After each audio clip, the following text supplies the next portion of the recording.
Şair Ruslan Eldarlı yazır ki, sənin eşqin ilə gəzib yaşamaq, xəyalınla göydə süzüb yaşamaq, gülüm həsrətinə dözüb yaşamaq, çəkilməz ağrıdır, zülümdür zülüm,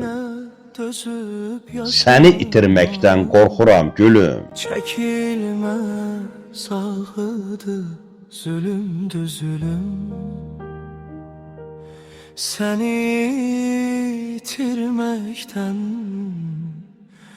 qorxuram gülüm. Dilimin söhbəti sözü sən gözəl, bəxtimin sən gülən üzü sən gözəl, sən mənim eşqimin özü sən gözəl, sənsiz bu eşqimi kiminlə bölür,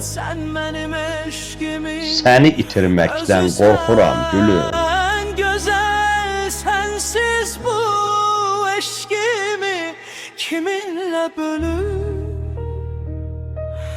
səni itirməkdən qorxuram gülüm.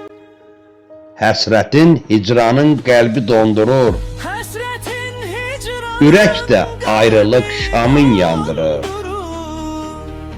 gizli baxışların eşqi qandırır, ayrılıq şamı, gəl dəysin, toxunsun əlinə əlim, səni itirməkdən qorxuram gülüm, səni itirməkdən qorxuram gülüm. toxunsun əlinə əlim, səni itirməkdən qorxuram gülüm.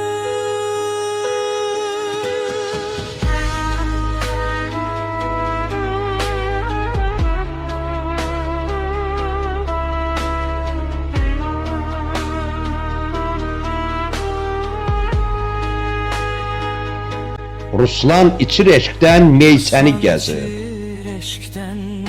kaman sızıldayır neysəni gəzir, gözlərim axtarır, hey səni gəzir, yaxın gəl barışaq söyləyir dilim, Gözlərim axtarır, səni itirməkdən qorxuram gülüm, yaxın səni itirməkdən qorxuram gülüm. söyləyir dilim,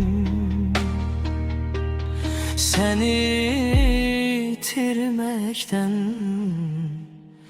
qorxuram gülüm.